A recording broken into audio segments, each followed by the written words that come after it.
اوكي. سأتكلم بالإنجليزي للأسف، بس أتمنى من كل قلبي أن أقدم العرض بالعربي إن شاء الله المرة الجاية. So, let's start from the beginning. 1948, what happened in that year? For Israel, this is the War of Independence. This is the foundation of the State of Israel. For Palestinians, as you very well know, 1948 is just the Nakba, the disruption of their normal life and the beginning of statelessness and life in refugee conditions and strict economic conditions. So we have a problem here because we have just one date, 1 year, 1948, and we have two completely different versions of what happened. I'm going to try in this 20 minutes to understand with you what happened and why history and historiography is so important in this conflict. I said we have a problem because we have just one date and two versions of what happened in that period. We have a Zionist project at the beginning, or better, at the end of the 19th century, beginning of the 20th century, and for what concerns my paper, we can resume it with a title of a book of Nur Masalha,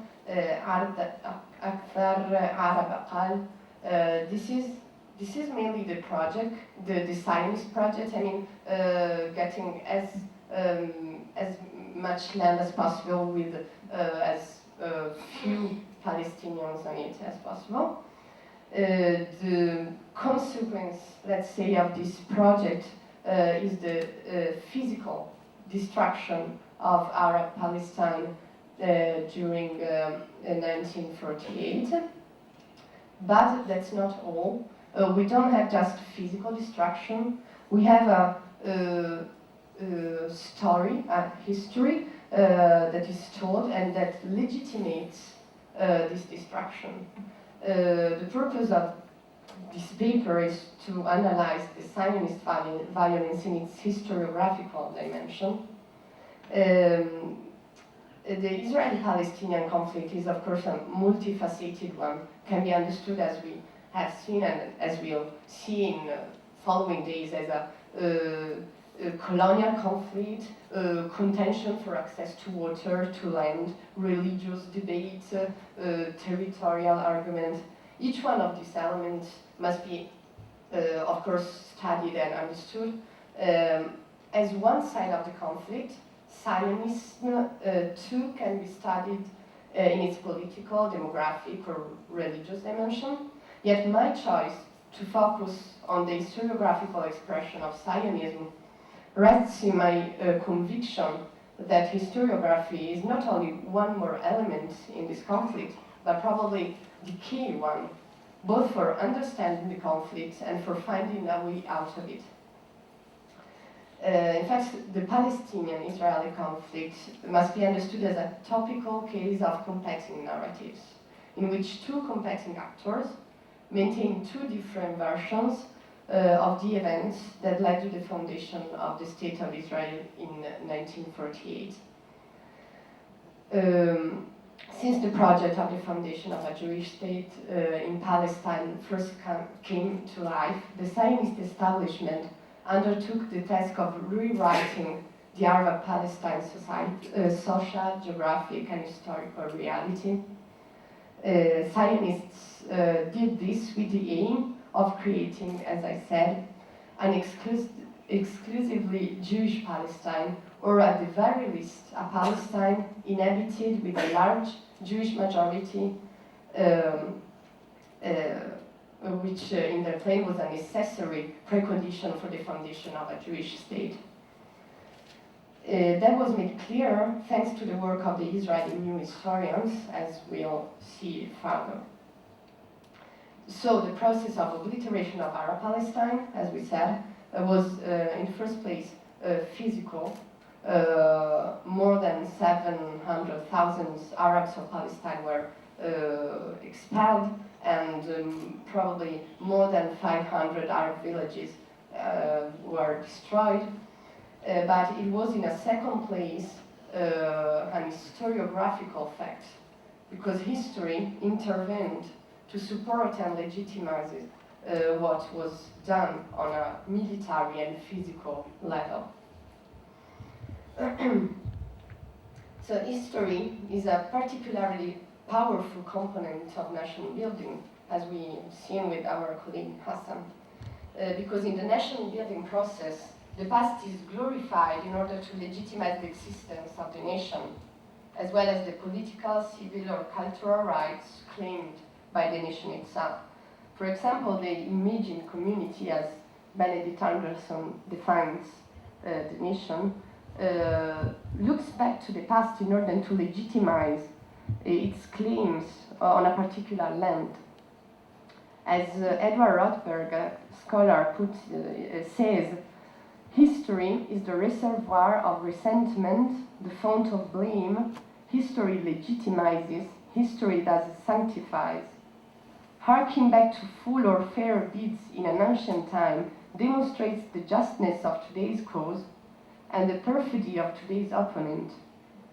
Without an acceptable recourse to the past, gaining legitimacy for rebellion and hostility plus terror is impossible. No contemporary cause, however plausible, achieves widespread following without such legitimation, without an evocation of hoary entitlement or a resurrected accusation of heart. This is how we shall understand the role of history in the context of the Israeli-Palestinian conflict. Since the past is the source of legitimation, who writes the story of this past and how he writes it become crucial questions. In fact, if the legitimacy of a cause rests in the past, the way we tell about this past determines the justness of the cause. In a sense, history is no longer what happened in the past, but is an instrument for legitimation. And because history legitimizes, we can affirm that this conflict, the Israel-Palestinian conflict, is a competing narratives conflict.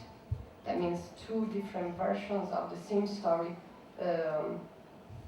which are supported by two different groups in order to defend or to support their political claims.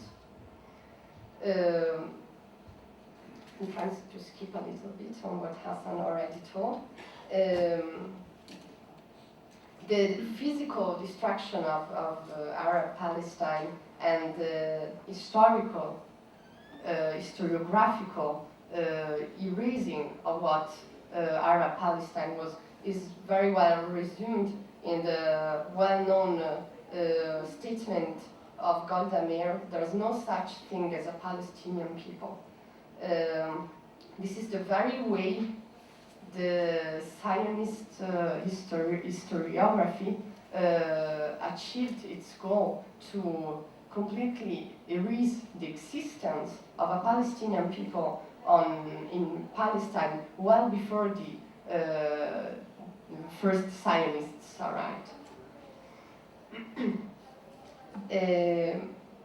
Now, since Palestinian rights are to be found in the history of 1948 and before, the Palestinian version of history needs to be fully legitimately introduced in the historiographical debate about the conflict.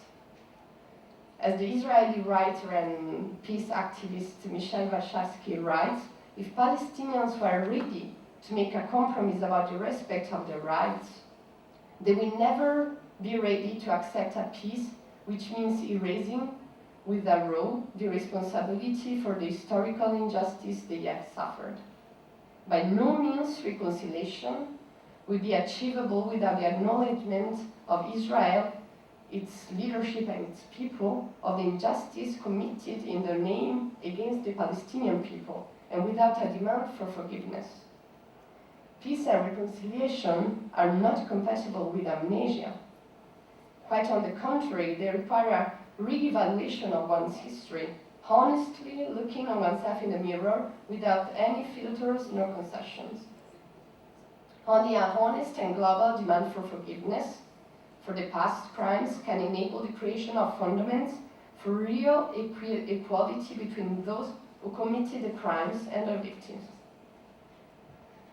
This is, in the words of Michel Warshawski, the indispensable condition for peace becoming the starting point of real reconciliation. So, a just resolution of this conflict can't be found without a honest analysis of what happened in 1948 and an acknowledgement of responsibilities. Now, let's look at how Zionist historiography applies to the reality. One of the strongest Zionist myths is the threat of annihilation, which makes Israel depending on a perpetual threat. In every conflict, the identification of the enemy is a necessary presupposition in order for the belligerent to legitimize the conflict itself. Once the enemy identified, he becomes a cohesion factor for the group that identifies him as a common enemy. The threat he represents allows the construction of a consensus that legitimizes the war against this enemy, as well as the burden of violence, the human and material loss, and the moral trauma that the war entails. Thus, the narrative act, the identification and collectivization of the image of a dangerous enemy, is the indispensable presupposition for the offensive act, for the war, for the attack. This legitimation process, or military intellectual complex, is constituted of three phases: identification of a threatening other, the justification of the adopted system, and the legitimation of the deployment of the force. In the Israeli case, this path reveals the intimate tie between historiographical narration and the logic of repression. This is very clear in a souvenir, again, of the Israeli peace activist Michel Warshawski, who writes, "As everybody in Israel, I was convinced at the time that Arabs wanted to throw us into the sea and that the Jewish state and population were exposed to a real threat." First time I read these lines, I was struck by something. Not just the fact that the collective narrative or the official history has worked on Israeli society conscience at this point, that the enemy's existence and identity is not even a matter of discussion. Everybody in Israel was convinced, etc. And the imperative of defeating this enemy becomes automatic consequence. I was struck because in an even more troubling way, these words are completely atemporal.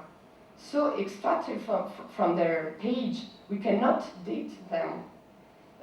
They can refer in an identical way to 1948, 1976. Keith?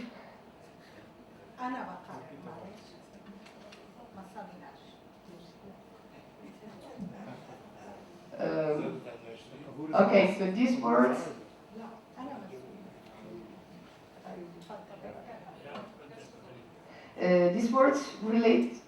may relate to any conflict, to any war since 1948 to the last attack on Gaza last year.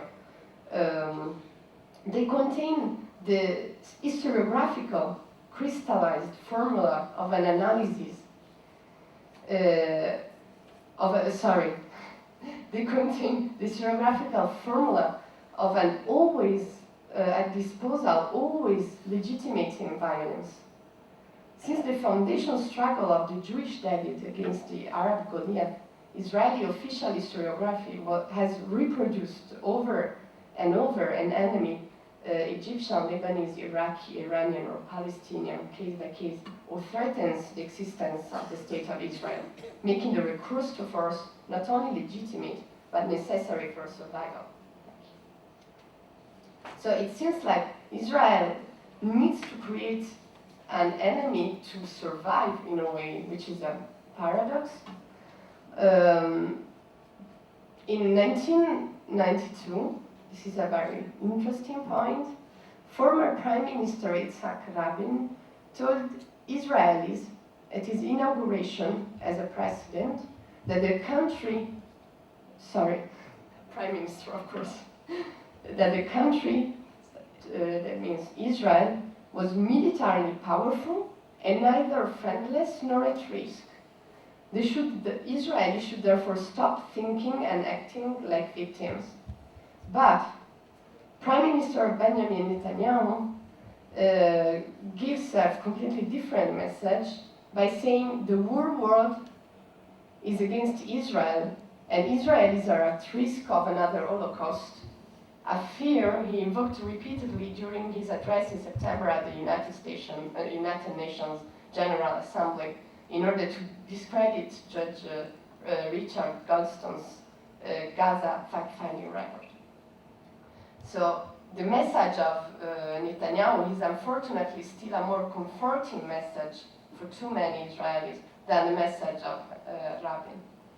The perfect coincidence between Netanyahu's message and the 40-year-old slogan recalled by Warshawski, "The whole world is against us, but never mind, we will beat them," speaks volumes. The Israeli society seeks some kind of comfort in the annihilation threat myth, but by doing this, it creates a form of dependence between the existence of an enemy and its own existence. As a consequence, the Israeli society finds more comfort in the idea of a constant existential threat than in the absence of it. So, the legitimating narrative, this dynamic described here, is the key for the belligerent attitude of the State of Israel since the very moment of its birth. In this sense, the experience of a non-violent Palestinian resistance is very troublesome for Israel because a non-violent Palestinian resistance, as we've seen for what concerns the movements against the wall in Bilain or Milain or in other places, in a way destroys this dynamic of the identification and narration of a dangerous enemy, which automatically legitimizes the repression.